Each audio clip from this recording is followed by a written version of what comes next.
Wiki wah! Hiya! It's Dave here in the Mooch Cave, and I'm going to do a reaction video today.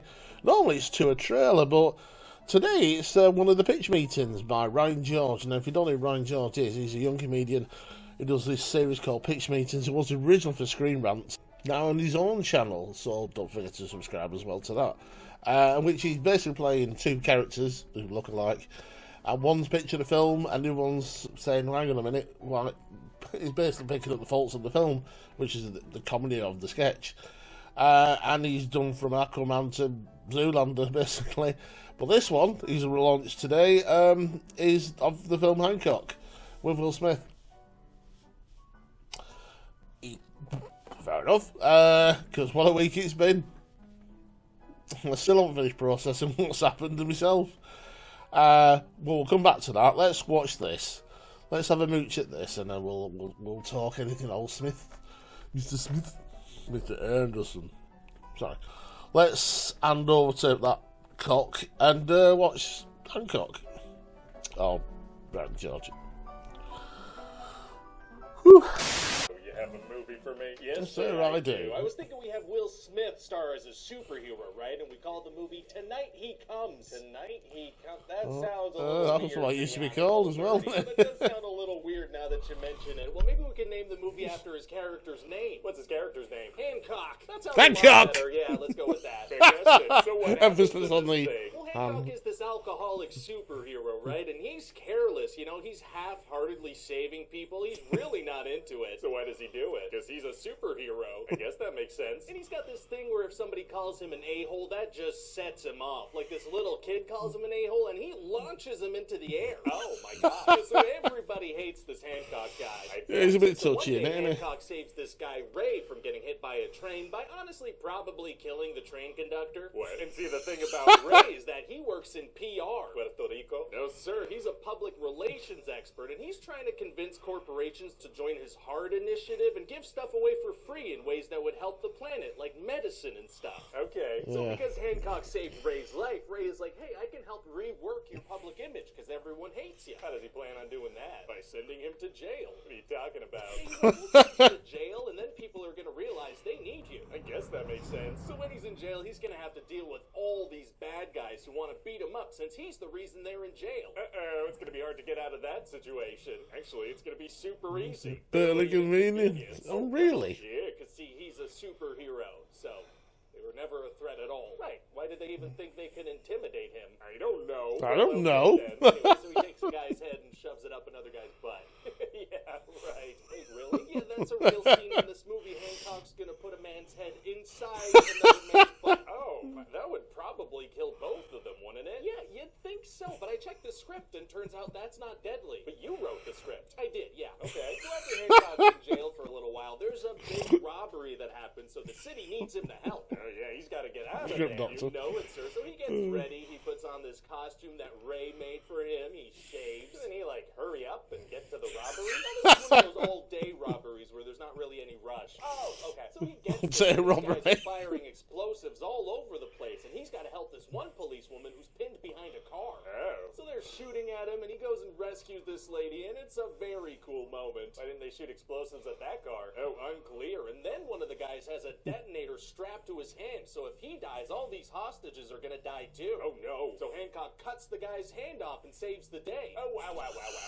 Yeah, and so now everybody likes Hancock. Wow, well, that was a very fun movie. Yeah, well, that was like the first movie within this movie. What? You know, we're just abruptly gonna go a completely different direction with it. What the heck are you talking about? Well, Hancock goes out and celebrates with Ray and his wife, and then he tries to kiss Ray's wife on the lips. Oh, so this guy's still a jerk. Oh, very much so. But then it turns out she has superpowers too, so she launches him through the wall, absolutely destroys their house. Oh my God, why? Well, because she doesn't want her husband to know that she has powers. So she destroys her house with her powers while he's sleeping. She does, yeah, and then she gets in a very public fight with Hancock in the middle of Los Angeles. Wearing a mask or something? Face fully exposed, just fighting in the streets of LA, destroying a ton of property because she doesn't want her husband to know. That's right. But then the fight stops right in front of Ray's building, so he's like, what? I mean, she was doing a terrible job of keeping that secret. Right in front of it. So we find out that Ray's wife, Mary, used to be married to Hancock, Hancock, and they're thousands of years old, and he's had amnesia for 80 years, and if they get too close, they both lose their powers. Oh, wow. Yeah, this is a totally different movie now, isn't it? Completely different, yeah. And are there any villains or antagonists in this thing? Oh, I'm glad you brought that up, sir. We got some real good bad guys for the final showdown of this thing. Oh, yeah? Oh, yeah. Oh, yeah. The guy from the robbery who only has one hand left, and we got those two guys, you know, the two where one of their heads went in the other one's butt, in his butthole, you know, the butthole guys. Those are, hand and butt stuff is, no, yeah. You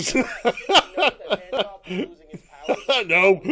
At that point, they don't know yet. So their evil plan is to go shoot the bulletproof guy. That's right, and then conveniently for them, after they hatch up that plan, Hancock becomes, you know, not bulletproof anymore. Wow, yeah, that worked out great for them. It did, and so since Hancock is losing his powers, he ends up getting shot and hurt during a robbery, and he has to go to the hospital. Oh no, it's pretty bad. Oh, so no. Mary goes to visit him, obviously. Isn't her being close to him what's making him suffer like this? It is, yeah. So her doing the opposite of what she's doing will help him Makes it worse. tremendously. So then those hand and butt guys show up and shoot them. Oh boy. And Hancock gets stabbed in the back, which she feels. Oh, they feel each other's pain? Yeah, sure. Maybe that's part of it too. Yeah, why not? Hancock is fighting back using his super strength and whatnot. It's gonna be very cool. I thought he was losing his powers. Well, just the invincible powers, because that's good for drama. But he keeps the other ones, because that's good for action. We're just gonna get kind of loosey-goosey with the rules. Getting loosey-goosey is tight. I'll allow it. So then Hancock collapses. It looks like they're both gonna die. Oh man, it's gonna be hard to get out of that situation. Actually, it's gonna be super easy.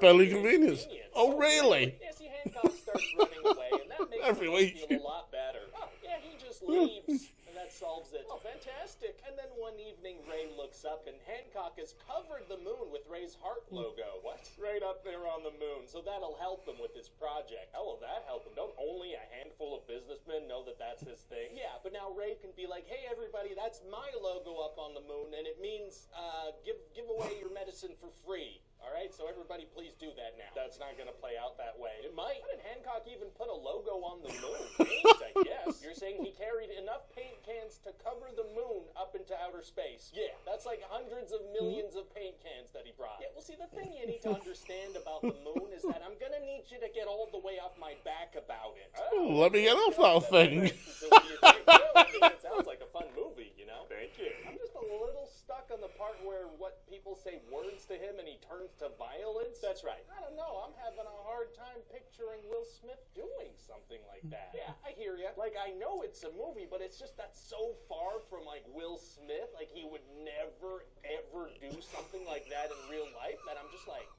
you know? I totally understand what you're saying. It's Will Smith. Yeah, I don't know. Because it's just not something Will Smith would ever do.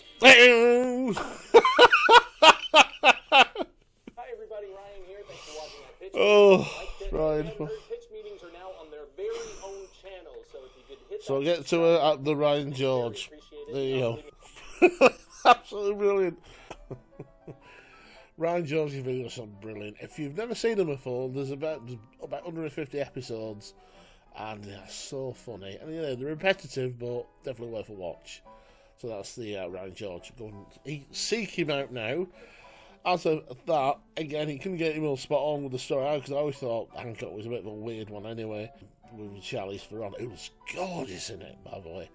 But as Ryan said, the film's a bit loosey-goosey. It's a bit of a mixed podge of things, so it's worth a watch, but not that great. But yeah, what a film to pick because of Will Smith. Will Smith. Blimey, man. Still not got over it. I was at a party, watched it live, and it was by a filmmaker called Nick Box, and he did a chat at one point, because it's that bit where it gets a bit flabby, a bit nothing happening, and I said, watch this, what's going on here? And all the play acts went, no, read the room, read the body language. And they perked up then, and I actually said, this is history we're watching here, this is TV history. And we wound it back, and he kind of like, is it fake, is it not? I went, no, I think it's real. But yeah, TV history was made this week, and I was had to do a video as soon as I got back from Leo's party. And thank you for watching if you watched it, by the way, because it had over 1,000 views. Obviously you watched it for him, not for this potato face. Send you to the planet core. Why did that for? Boss Nasser. Will Smith. Jesus.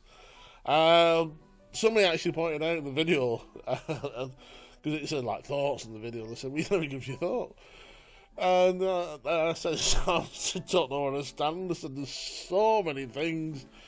Because, yeah, it's bad of him to go up and hit somebody, so straight away, hitting somebody, yeah, inexcusable.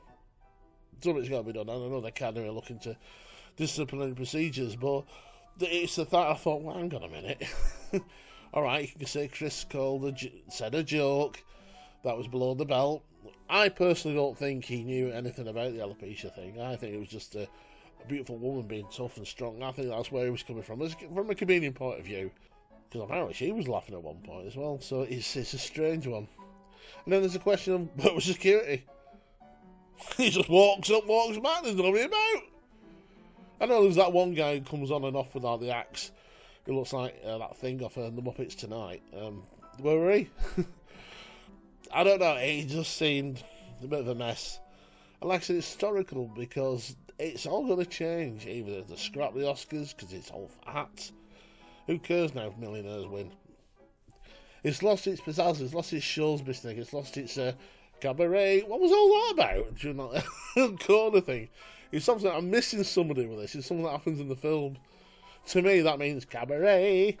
But anyway, so I'd love to know what that means. And I hope it's a nice thing because I don't really do sign language. I've helped people with impairments or deaf people, but I've never come across that bit before. So, bloody thing. So it was a wacky one. What I hope for the future, if they haven't killed the Oscars, and I'm not surprised if they stop it, is make it like the X Factor. The public vote for the acts. So these are the 5 nominees for the best film. Let us pick it. Not the Academy. We the viewer, who they want us to watch for the viewers, viewership. Let us pick. Yeah, because like I said, that way, the rich people are like, uh-oh. Normally I know how the Academy work, I'm in for a run. I know, we're not going to make it easy for you. So what do you think? Did you enjoy that video? Have you watched it on the Pitch Meeting? Do watch it if you've not had a chance. Watch it in its entirety. Do watch his channel. Let me know what you think the best video he's done. And what's your thoughts still on the Will Smith thing? I mean, everybody's talking about it, so it should be all news by now. So you know what to do, comment below, let us know. But thank you for watching. You're watching another one of these things again with me. But big potato face and the big t-shirt. Red light. Red light! Oh, I've got some drool up there. Nice. Alright, so until next time, thank you for watching. Keep mooching the internet, and I'll see you soon. Take care.